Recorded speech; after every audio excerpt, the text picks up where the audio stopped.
So, good day. Preview lang tayo sa prototype namin na ongoing pa lang to pero at madami pa kailangang baguhin. Then, idagdag syempre. Then, start tayo dito sa mismong player.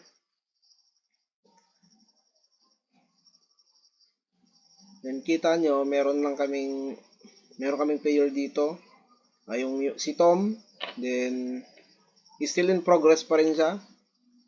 Then, yung ginamit namin dito is gumamit lang kami ng 8 FPS per movement ng character namin.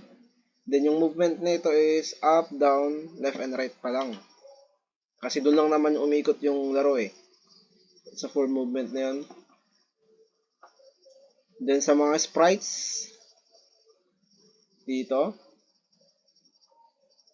unahin natin yung mismong walls or yung walls ng maze.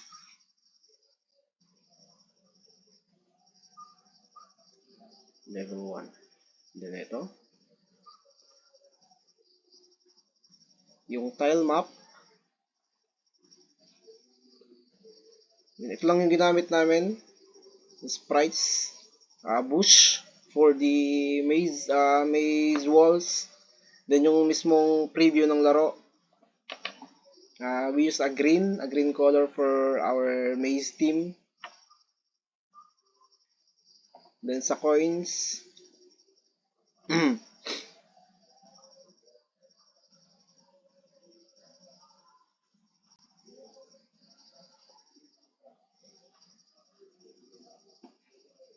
So mga coin,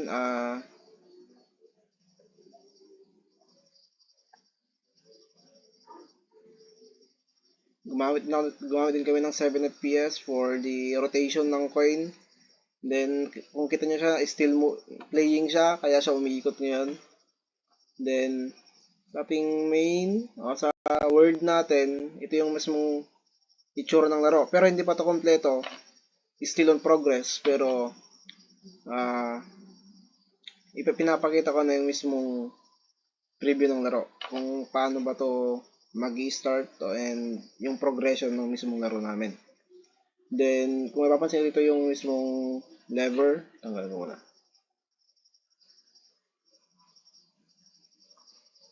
Yung lever, yun kita nyo na, kita yung